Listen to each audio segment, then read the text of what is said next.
குடினால இந்த குடி அந்த நேரம் தான், அந்த 2 மணி நேரம் தான் அது சந்தோஷப்படுத்தும். ஆனால் அதில் நீ என்ன நிலைமையில் இருக்கு உனக்கே தெரியாது. அது உன்னை பாவம் செய்ய வைக்கும், ஏதாவது ஒரு சூழ்நிலை கொண்டு போய் நம்ம தள்ளும்.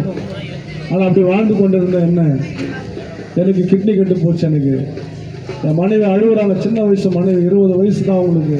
1 வயசு குழந்தை எனக்கு இருக்குது. எனக்கு அப்பாவும் இல்லை, அம்மாவும் இல்லை. அம்மாவும் செத்து போயிட்டாங்க எனக்கு. நான் பிறக்கும் போது, வளரும் போது அப்பாவுடைய அன்பு எனக்கு இல்லை. அப்பா திருமணம் செய்து வேற ஒரு திருமணம் செய்து கொண்டு போயிட்டாரு. இப்போ நீயே மறிக்க போற, டாக்டர் கூப்பிட்டு சொல்லிட்டாரு, நீ செத்துருன்னு சொல்லிட்டாரு. இன்னும் 1 வருஷமோ 2 வருஷமோ தான் இருப்பேன்னு சொல்லிட்டாரு. எங்கள் மனைவி என்கிட்ட அழுகுறாங்க, பயங்கரமாக அழுகுறாங்க. 2 பேரும் ராவெல்லாம் தூங்கவே எங்களுக்கு கிடையாது. சாப்பிட்றதுக்கு பணம் கிடையாது என்கிட்ட. இருந்ததெல்லாம் செலவாகி போச்சு. எல்லாத்தையும் எங்கள் மனைவி தாலியெல்லாம் கட்டி காலில் இருக்கிற மெட்டிலாம் விற்று எனக்கு சாப்பாடு கொடுத்தாங்க. கடைசியில் ஒன்றுமே இல்லை.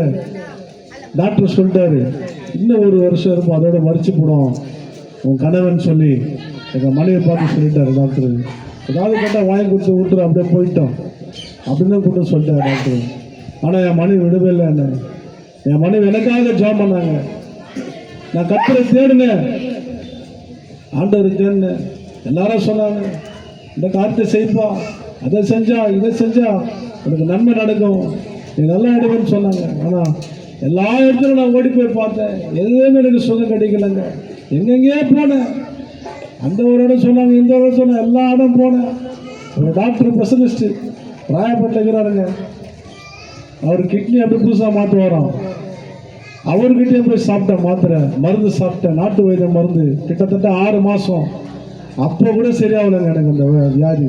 இன்னும் என் வயிறு வீங்கி போச்சு, எனக்கு காலெலாம் வீங்கி போச்சு, நடக்க கூட முடியல.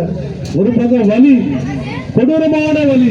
இன்னும் அந்த வலிலாம் நீங்களாம் தாங்க முடியாதுங்க. அந்த வலி வந்தால் செத்துன்னு நினைப்பேன் நான். எங்கள் வீட்டு பக்கத்தில் ரயில்வே ட்ராக் இருக்கும், ஓடி போய் மாட்டிலாமல் கூட இருக்கு எனக்கு. அப்படி ஒரு